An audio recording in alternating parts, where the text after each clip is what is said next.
Okay, in this demonstration we're going to draw a model of the holder base. So again, I want to create a new part file, so go ahead and click this. It comes to your blank screen, and again everything has to be done by a sketch. So I'm going to come over here and pick the upper portion of that icon, and then I'm going to pick the XY plane to draw my sketch. Again, it puts it in the flat view. This time I'm going to draw a rectangle for the base. Okay, just pick two corners. Pan back or zoom back a little bit.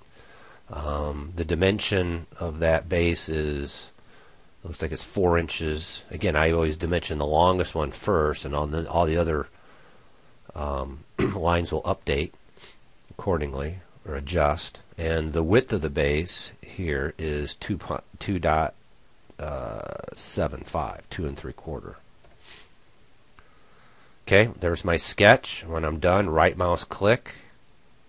Just remember there's a lot of right mouse clicks here for different options, so if you don't see it up here on the ribbon, then right mouse click. Finish 2D sketch. After you finish sketching, I just rollerball back, and then I can go to extrude, and the extrude distance in this case is 0.5, so put in 0.5, and there's my thickness of the base. Now I'm also going to draw a rectangle, so create a new sketch. This time I'm going to make sure I'm on the corner, so if I go to sketch on that face, okay, I'm going to go pick a rectangle, and I'm going to put in the ice. If you don't like using the rotator tool, you can hit the F6.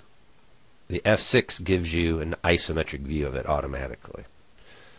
What I want to do is I want to pick that corner down there perfectly, all right, when I create my rectangle. So I'm going to zoom in on that. So if you get the little green dot that tells you you're on the corner, and then I can drag my rectangle to what I think looks decent.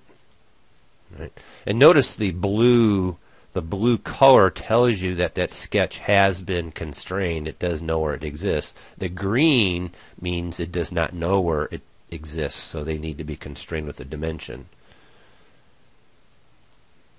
So those two values, those two lines know where they're at. Now I just need to put a dimension on the length of that, which is going to be 2.5. And I need to put a dimension on the value of this, which is 1.875.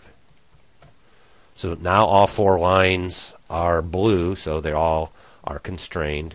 The next step is to extrude it. So right mouse click, finish sketch, and then extrude. Alright, now in this case the height is going to be, it's going to be a join. So the height is going to be 1.75 minus 0.5. Okay? If you look in the right side view, that's the total height, 1.75. Subtract the thickness of the base. That'll give you that upper portion. Just hit OK. And then now we got our model kind of like that. The next step is I'm going to focus over here with the circle and the fillet, or the radius. So I'm going to go to fillet command. Kind of pan this over here and put the dialog box over there so you can see both. I'm going to put this radius in right here, and that radius is 0.75. So I go to the radius and punch in the value 0.75, and I'll click the corner and hit OK. So it puts the radius in. Now I'm going to put the hole in next. So I go to the hole feature. Alright, it's asking me for a face, so I'll pick the face. Now before I do that, I want to show you these other options on the hole feature. You can put it from the sketch or linear, which is an XY position, concentric or on point. I'm going to use the concentric option because I'm going to pick up the existing that radius of that corner and use that as the center of the circle. So it's asking me what plane do I want to put the circle on, or the hole. So I'll say I want it on this plane, and I'll kind of pick where I want the hole. And then it's asking me for concentric reference. What am I going to use as the reference? Well, it's going to be this radius right here. Pick that. Then it's going to put that hole on the same center as that arc. I just need to put in the diameter, 5/8. And we're done. There's that. Now I'm going to go ahead and put a slot in at the top. So I'll go to Sketch, pick the face. Alright, I'm going to go ahead and hit the F6 so I can show you the... It's hard to see sometimes with a gray part and a gray background. The part gets kind of lost. So I rotate it a little bit so you can see. So I'm going to go to Rectangle and draw the rectangle. I'll just start somewhere over here and kind of go like that. So there's my rectangle. Let me go ahead and rotate it so you can get a different view of it. How's that look? Pretty good? Alright, now I'm going to dimension the width of the slot, which is 0.75. The length of the slot doesn't matter because I'm only cutting down so deep. Now I'm going to do something a little different here because the position of the slot is on the center line of the slot, 15/16 from the edge. So I'm going to just draw a line from the midpoint. See, it picks up the midpoint of that line to the midpoint of that line. And then when I constrain the location of it, I'm going to pick the dimension from this edge to that edge, from that center, and then put in the value of 15/16. So it locates the slot. Notice the 3 lines are blue. They know where they're at. The 2 green ones do not. I don't need to really locate them because it doesn't matter. I'm done with the sketch. Right mouse click, finish sketch, go to extrude. In this case we want to do a cut. Alright, we want to cut it. And how deep? We want to go 5/8, 0.625. Now I need to figure out what profile. See over here, if you look at my mouse pointer, it's that grayed in or selected. What profile do I want to use to cut? Well, I'm going to pick this and I'm going to pick this. Since I put a sketch down the middle, it divided that sketch into 2 parts. So make sure you pick both. And then hit OK. And then there's your slot. Alright, now I'm going to do another sketch. And I'll pick this face down there. Because there's another slot that goes all the way through it. Just remember, I very seldom put radiuses in my sketches. My sketches are going to be left square and boxy. I can always use the fillet feature in the model to put those in later. Alright, so I'm going to rotate so you can see, and I'm going to draw a rectangle. I'm going to pick the corner. I'll probably pick this corner here as pick that corner.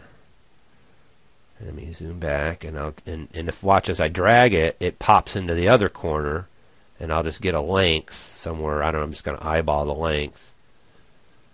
All right. So I've got a rectangle in there, and I use this corner and this corner to help constrain it, and then I just drag the length, and let me put a value on that length dimension from here to there. That dimension is going to be, if you look at the print, it's 1 1/4, 1.25, plus the radius of the slot, 0.375. Alright. And I'm going to take that and I'm going to shove it all the way through and subtract it. So I'll go to extrude.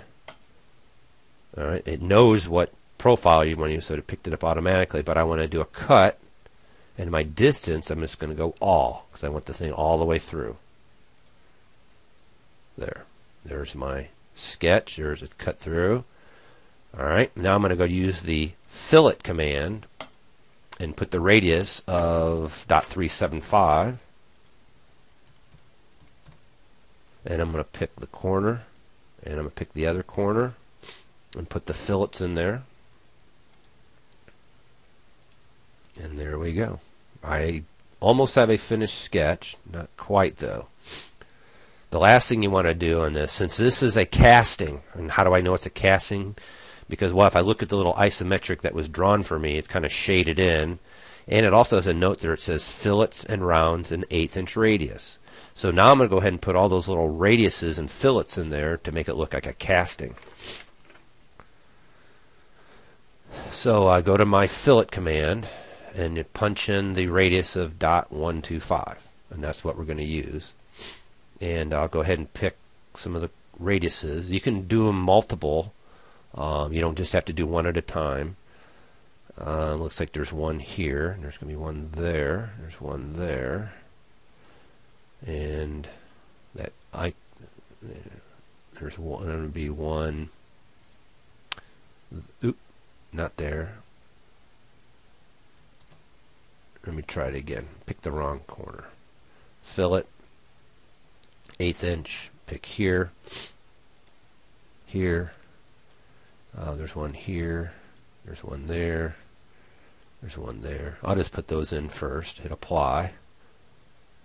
Alright. If I hit apply, it keeps the dialog box. If I hit OK, it gets rid of the dialog box. So I'm going to have more fill to put in, so I'm going to keep it around. Alright, I need to put fillets around the inside here, so I'll go ahead and do that. So pick this right here. See, now it's swept all of them. Hit OK.